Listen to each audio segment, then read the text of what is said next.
दोस्तों, इतिहास का अध्ययन मानव समाज के लिए सबसे महत्वपूर्ण काम में से एक है, क्योंकि इतिहास हमारे संस्कृति का हमसे परिचय कराता है और हमारे अस्तित्व का हमसे परिचय कराता है।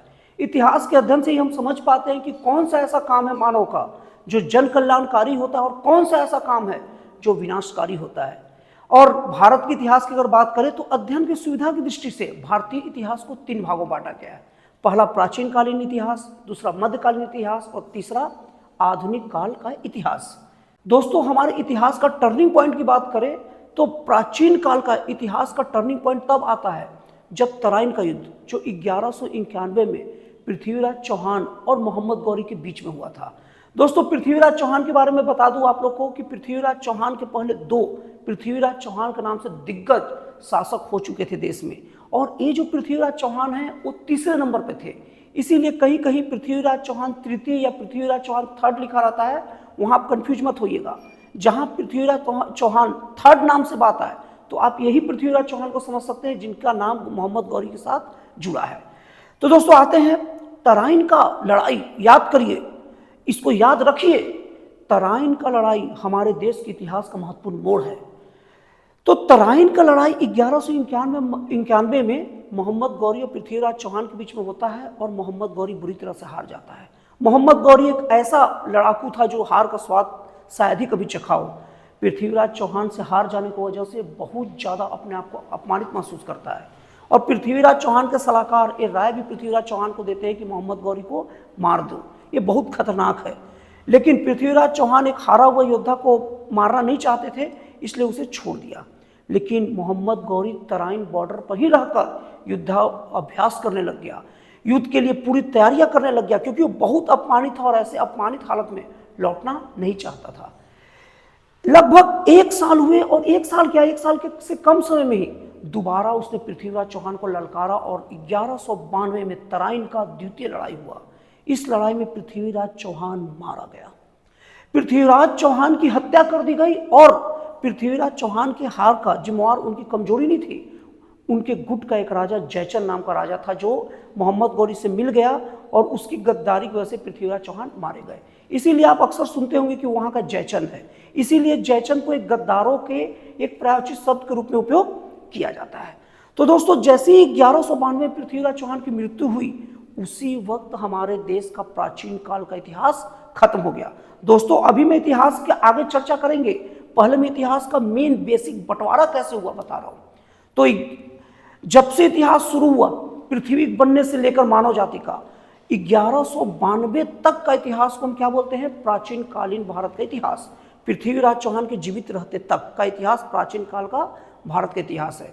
जैसे ही 1192 में पृथ्वीराज चौहान की मृत्यु हुई, उसके बाद से हमारा देश का मध्यकालीन भारत का इतिहास शुरू हो गया। अब मध्यकालीन भारत का इतिहास शुरू हुआ तो अब मोहम्मद गौरी इतने बड़े राज को जीता था, यहाँ ठीक से समझने में उसे कुछ साल लग गए, और ऐसे सब व्यवस्थित सेट करते करते 1206, जो कुछ साल ही बीते थे, 1206 में मोहम्मद गौरी का एक गुलाम था कुतुबुद्दीन ऐबक, उसके नेतृत्व में पहला मुस्लिम शासन की नींव रखा गया 1206 में कुतुबुद्दीन ऐबक के द्वारा। अब दोस्तों समझ लीजिए, प्राचीन काल का इतिहास खत्म हुआ और मध्यकाल का इतिहास शुरू हुआ, और मध्यकाल के इतिहास में प्रमुख राजा जो थे वो मुस्लिम शासक ही थे। इसीलिए पूरे मध्यकाल का इतिहास को अगर मुस्लिम शासकों का इतिहास कहा जाए तो कोई गलत नहीं होगा, क्योंकि मध्यकाल में प्रमुख राजा मुस्लिम ही रहे हैं बस। अब देखिए, अब कुतुबुद्दीन ऐबक 1206 में तो राजा बन गए। अब बहुत काम का चीज बता रहा हूँ, जो कॉम्पिटेटिव एग्जाम को तो नोट करके रखना चाहिए, कॉम्पिटेटिव एग्जामिनेशन की तैयारी करने वाले स्टूडेंट लोग को, और जो नहीं करते उन्हें भी ये चीज दिमाग में रखना चाहिए, पूरा देखना चाहिए। इसे आप लोग का ज्ञान का भंडार में अभूतपूर्व वृद्धि होगा, आप लोग को अपने आप को प्राउड होगा कि आप ये सब चीज जानते हैं। जैसे ही 1206 में कुतुबुद्दीन ऐबक का शासन शुरू हुआ, तो उसके शासन के समय जो भी राजा बने, उन राजाओं को सुल्तान कहा जाता था, और इस राजाओं के काल को सल्तनत काल कहा जाता था। और आप लोग को बता दूं दोस्तों, मध्यकालीन भारत का इतिहास 1192 से लेकर 1707 तक है। 1192 से लेकर 1707 तक। अभी उसमें 1206 से लेकर 1526 तक के राजाओं को क्या बोलते हैं? सुल्तान बोलते हैं। और 1526 के बाद से पूरा 1526 से लेकर 1707 तक के राजाओं को बादशाह बोलते थे। अभी इसका डिटेल में आऊँगा। अभी तो क्या बताया, 1206 में जब कुतुबुद्दीन ऐबक का शासन चालू हुआ तो उस वक्त के मतलब शासन काल को बोलते थे सल्तनत काल, और उसके राजाओं को क्या कहते थे, सुल्तान। अब ये सुल्तानों का काल चालू हो गया। अब मोड़ आता है इतिहास का निर्णायक 1526 में। 1526 में लोदी वंश का शासन था और उस वक्त के तत्कालीन राजा इब्राहिम लोदी थे।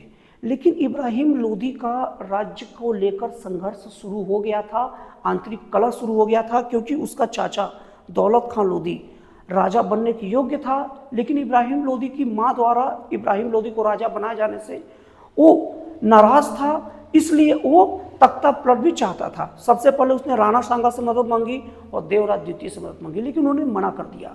तब बाबर को न्योता दिया इस पर हमला करने का। बाबर जो पिता की तरफ से तुर्क और माता की तरफ से चंगेज खां का वंशज था। बाबर 1526 में हमला किया और बाबर और इब्राहिम लोदी के बीच में लड़ाई हुआ, जिसे पानीपत का प्रथम लड़ाई कहते हैं। इस लड़ाई में इब्राहिम लोदी की हार हुई और वो मारा गया, और वहां से बाबर का जो शासन शुरू हुआ उस शासन को हम लोग मुगल काल कहते हैं। और 1506 से लेकर अब इसके वंश के शासन टोटल औरंगजेब तक प्रमुख 6 राजाओं, बाबर के बाद हुमायूं, हुमायूं के बाद अकबर, अकबर के बाद जहांगीर जिसे सलीम के नाम से भी जानते हैं, जहांगीर के बाद शाहजहां, शाहजहां के बाद औरंगजेब, और 1707 में औरंगजेब की मृत्यु तक के पूरे शासनकाल को मुगल काल का शासनकाल कहते हैं, और इनके राजाओं को क्या बोलते हैं, बादशाह बोलते हैं। दोस्तों कभी भी याद रखना, कोई भी हमारे देश का शासक, मुस्लिम शासक जो 1206 से लेकर 1707 के बीच में आए, अगर वो 1526 के पहले है तो सीधे उसे सुल्तान बोलो, बादशाह मत बोलना, गलत हो जाएगा। और 1526 के बाद का राजा को सुल्तान मत बोलना, बादशाह बोलना, नहीं तो गलत हो जाएगा। जैसे अकबर क्या था, बादशाह था। औरंगजेब क्या था, बादशाह था। उसके जस्ट पहले 1526 के पहले कुतुबुद्दीन ऐबक क्या था, सुल्तान था। गयासुद्दीन तुगलक क्या था, सुल्तान था। फिरोज शाह तुगलक क्या था, सुल्तान था। मोहम्मद बिन तुगलक क्या था, सुल्तान था।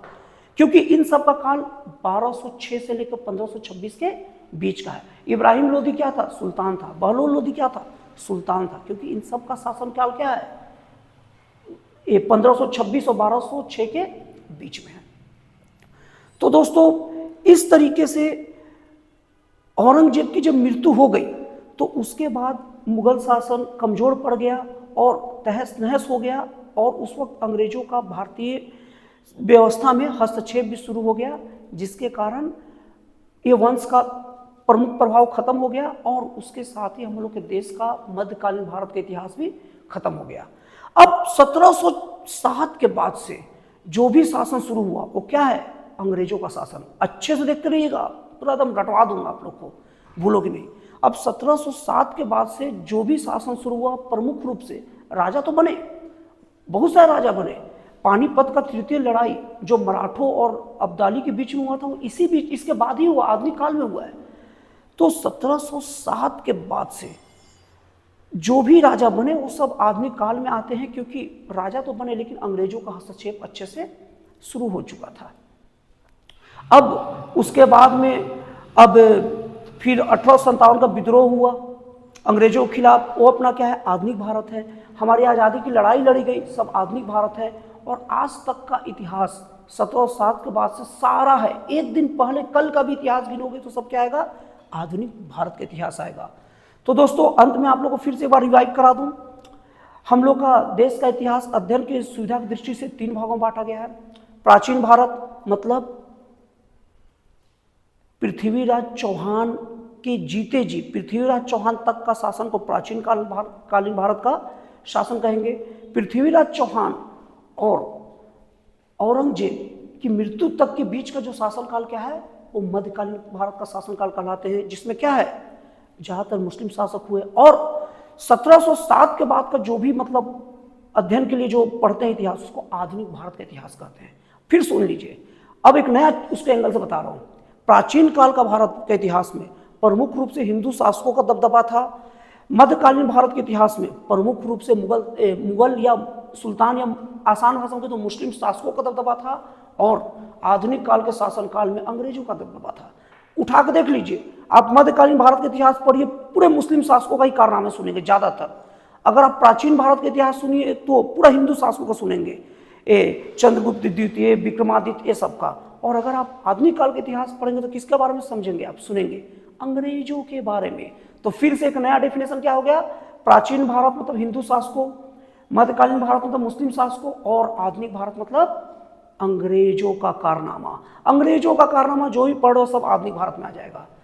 तो दोस्तों अभी तो बस शुरुआत था ये वीडियो में, मैं आप लोग को आगे एक से एक अच्छी जानकारी देते रहूँगा जो कॉम्पिटिटिव एग्जाम को तैयारी करने वाले के लिए तो आइडियल बनेगा, और जो कॉम्पिटिटिव एग्जाम को तैयारी नहीं करते हैं उनके लिए भी ज्ञान का स्तर बढ़ा के उनको प्राउड फील कराएगा। उनको ये बात पता होना चाहिए। तो दोस्तों फिर मिलते हैं अगले वीडियो में एक नए, एक जन कल्याणकारी और एक राष्ट्रवाद से प्रेरित नए विचारों के साथ।